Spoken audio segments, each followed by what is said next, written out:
வணக்கம், உங்களை நம்மளுடைய ஆஸ்ட்ரோட்ரெண்ட் சேனலுக்கு வரவேற்கிறோம்.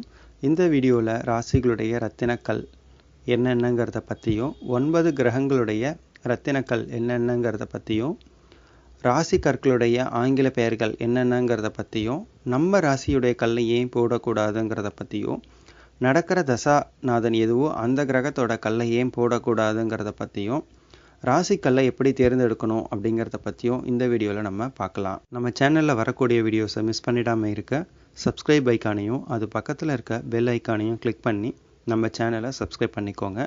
பெல் ஐக்கானை கிளிக் பண்ணும்போது ஆல் அப்படிங்கிற ஆப்ஷனை கிளிக் பண்ணிக்கோங்க. அப்போ தான் நம்ம போடக்கூடிய வீடியோஸ் உங்களுக்கு உடனே கிடைக்கும். ராசியுடைய ரத்தினக்கல் என்னென்ன அப்படிங்கிறத பார்க்கலாம்.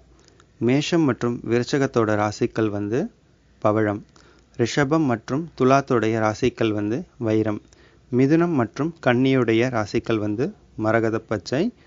கடகத்தோட ராசிக்கல் முத்து. சிம்மத்தோடைய ராசிக்கல் மாணிக்கம். தனுசு மற்றும் மீன ராசிகளுடைய ராசிக்கல் கனக புஷ்பராகம். மகரம் மற்றும் கும்பத்துடைய ராசிக்கல் நீலக்கல். 9 கிரகங்களுடைய ராசிக்கல் என்ன அப்படிங்கிறத பார்க்கலாம். சூரியனுடைய ராசிக்கல் மாணிக்கம். சந்திரனுடைய ராசிக்கல் முத்து. செவ்வாயுடைய ராசிக்கல் பவழம். ராகுவுடைய ராசிக்கல் கோமேதகம். குருவுடைய ராசிக்கல் கனக புஷ்பராகம். சனியுடைய ராசிக்கல் நீலக்கல். புதனுடைய ராசிக்கல் மரகத பச்சை. கேதுவுடைய ராசிக்கல் வைடூரியம். சுக்கிரனுடைய ராசிக்கல் வைரம். ரத்தின கற்களுடைய ஆங்கில பெயர்கள் என்னென்ன அப்படிங்கிறத பார்க்கலாம். பவழத்துடைய ஆங்கில பெயர் கோரல். முத்துவுடைய ஆங்கில பெயர் பேர்ல். கோமேதகத்துடைய ஆங்கில பெயர் கோமெட். மரகத பச்சையுடைய ஆங்கில பெயர் எம்ரால்ட். வைரத்துடைய ஆங்கில பெயர் டைமண்ட். நீலக்கல்லுடைய ஆங்கில பெயர் ப்ளூ சஃபையர். கனக புஷ்பராகத்துடைய ஆங்கில பெயர் எல்லோ சஃபையர். மாணிக்கத்துடைய ஆங்கில பெயர் ரூபி. வைடூரியத்துடைய ஆங்கில பெயர் கேட்ஸை. ஒருத்தர் மேஷராசியோ அல்லது விருச்சக ராசியோ இருந்தால் அவர் பவழம் கல்லை போடணும்னு சொல்கிறது சரியானதாக வராது. ஏன்னா அந்த ஜாதகருடைய ஜாதகத்தில் செவ்வாய் கெட்டு போயிருந்தால் செவ்வாய் பகவானுடைய கல்லான பவழத்தை போடுறதுனால அந்த ஜாதகருக்கு நிறைய பிரச்சனைகள் தான் வரும். அதே போல் நடக்கிற தசா எதுவோ அந்த தசாநாதனுடைய கல்லை போடணும்னு சொல்கிறதும் சரியானதாக வராது. ஏன்னா ஒருத்தருக்கு குரு தசை நடக்குதுன்னு வச்சுப்போம்.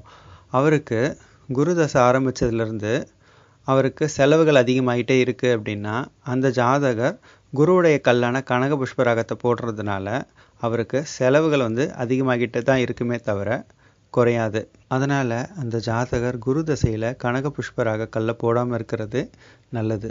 சிலருக்கு கல்யாணம் லேட் ஆகிட்டே இருக்கலாம். சிலருக்கு குழந்தை பிறப்பு லேட் ஆகிட்டே இருக்கலாம். இந்த 2 விஷயத்துக்குமே குரு பகவான் தான் காரகன் அப்படிங்கிறதுனால குரு பகவானுடைய கல்லான கனக புஷ்பராகத்தை போடுங்க அப்படின்னு ஒரு பொதுவாக சொல்கிறது சரியானதாக வராது. ஏன் அப்படின்னா ஒரு ராசிக்கல்லை செலக்ட் பண்ணுறதுக்கு முன்னாடி அந்த ஜாதகருடைய தேவை என்ன அப்படிங்கிறத நம்ம பார்க்கணும். அதாவது சிலருக்கு திருமணம் தடைப்பட்டுக்கிட்டே இருக்கலாம். சிலருக்கு சரியான வருமானம் வராமல் இருக்கலாம். சிலருக்கு தொழிலில் பெரிய லாபம் இல்லாமல் இருக்கலாம். சிலருக்கு பதவி உயர்வு கிடைக்காம இருக்கலாம். சிலருக்கு கணவன் மனைவி இவங்க 2 பேருக்குள்ள ஒத்துமை இல்லாமல் இருக்கலாம். சிலருக்கு குழந்தை பிறப்பு லேட் ஆகிட்டே இருக்கலாம். எனவே ஜாதகருடைய ஜாதக கிரக நிலைகளையும் அந்த கிரகங்கள் அமர்ந்த நட்சத்திரத்தையும் தற்போதைய கோச்சார நிலைகளையும் நடக்கக்கூடிய தசாபுக்திகளையும் இதுபோல் பல ஆய்வுகள் செஞ்சு தான் அந்த ஜாதகருடைய தேவையை எந்த கிரகம் பூர்த்தி செய்யுமோ அந்த கிரகத்தோட கல்லை போடுறது அப்படிங்கிறது தான் சரியான தீர்வை தரும். உங்களுக்கு இந்த வீடியோ பிடிச்சிருக்கோம் அப்படின்னு நம்புகிறேன். பிடிச்சிருந்தா லைக் போட்டுட்டு கமெண்ட்ஸில் எஸ் அப்படின்னு போடுங்க. நம்ம சேனலை சப்ஸ்கிரைப் பண்ண மறந்துடாதீங்க. நம்ம அடுத்த வீடியோவில் சந்திப்போம். நன்றி, வணக்கம்.